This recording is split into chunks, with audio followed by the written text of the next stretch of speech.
Hello everyone, my name is Elizabeth. I'm a youth services librarian at the Westmont Public Library, and today we're going to learn how to make craters. You'll need a few different supplies to create this project.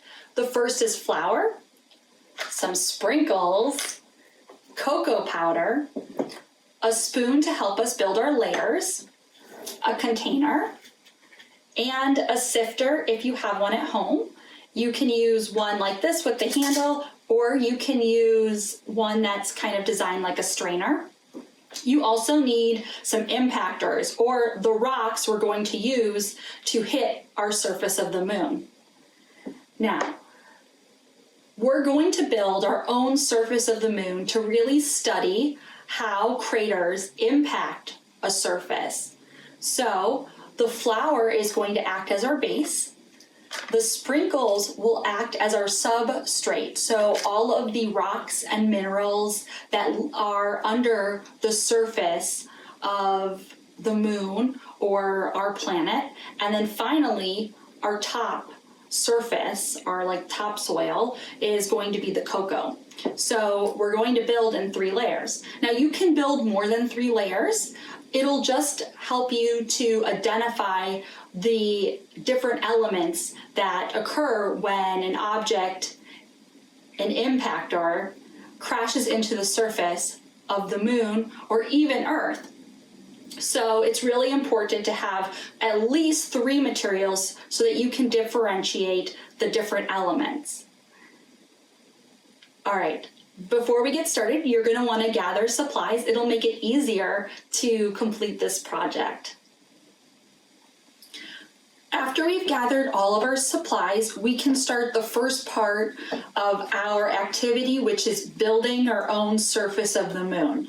So the first thing we're going to do is take our container. Now you can use any container you have. You just want it to have at least an inch rim. So we are going to do our first layer using our flour. So I'm just gonna put that in and then spread it around.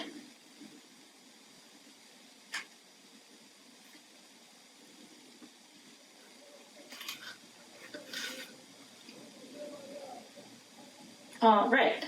So let's add a little bit more because we really want it to fill the entire container. So, all right.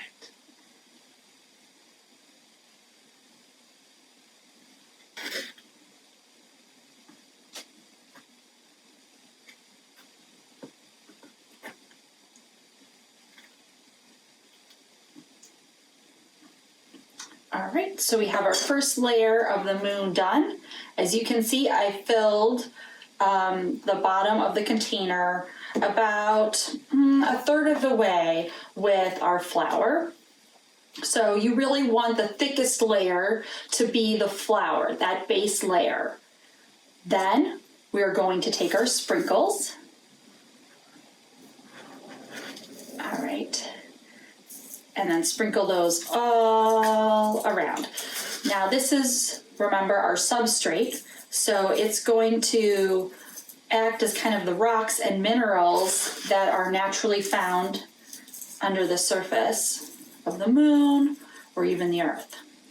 So I'll make sure those are nice and evenly sprinkled around. And finally, our last layer, which is our cocoa powder. Now, like I said, I'm going to be using my sifter, but you can use whatever you have at home. You can even just use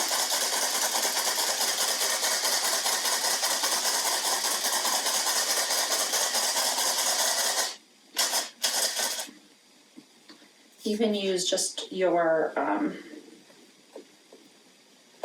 spoon.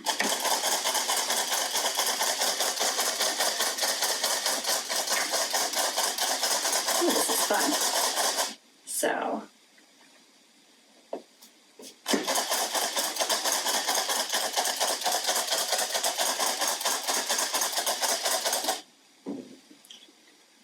right, and just that little bit that's in there still, shake out. And then, as you can see, I have it built. So there is our flour layer, our substrate layer, so that is our rocks and minerals found under the surface, and then finally our surface, which is the cocoa powder. Now this will allow us to differentiate the different elements that occur when an impactor or meteor hits a surface. So this is the really fun part. It might be a little messy, but it's going to be a lot of fun. Finally, now that we've created our surface of the moon, we can look at how craters form. So you'll need to select your impactor. So these could be meteors that when they hit the surface of the moon, create the crater. Now you can drop them straight up like this, or you can drop them on the side like this. When you do this, it's going to be a little messy, but you'll be able to see the different parts of the crater. Let's take a look and see if we can identify some of the different distinct markings that happen when a meteor hits a surface.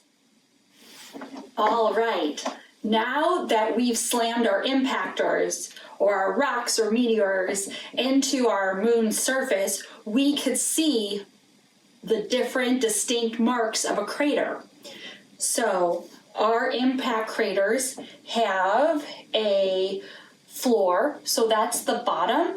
Now sometimes what happens is when the meteor, which becomes a meteorite once it hits the surface, it can sometimes bounce out. So then we have the floor of our crater, so that's kind of the flat bottom.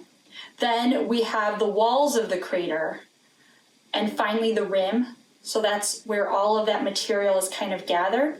And you'll see the substrate, so our ejecta, which is these little sprinkles which act as kind of the rocks and minerals that are pushed out by the impact of the crater. Finally, we have the rays, which you can see from the white flour that kind of are pushed outwards, so they move away from the impact site, and we can see those. So it's really fun to be able to identify all of these different parts of the crater. So tonight, when you look up at the moon, you can see if you can find the craters on the surface and see if you can see any of the distinct marks. Now, you can also look at pictures of the moon and see if you can identify these marks on NASA's website. I hope you had fun today. I know I did. It's always fun to explore scientific principles. Now, there's a lot of different ways you can use this activity. Now, this is one of the simplest ways, to just use it and identify the different parts of a crater so that when you look at pictures of the moon, you can see those elements. But you could also measure the depth and width of the craters and see how that correlates to the size of your impactor. That's another way to explore craters, not just on the moon, but also on Earth. You can keep track of that data and see if there's any patterns found in it. Thank you so much for joining me today. I hope you had fun. I know I did. And I hope to see you in the library soon.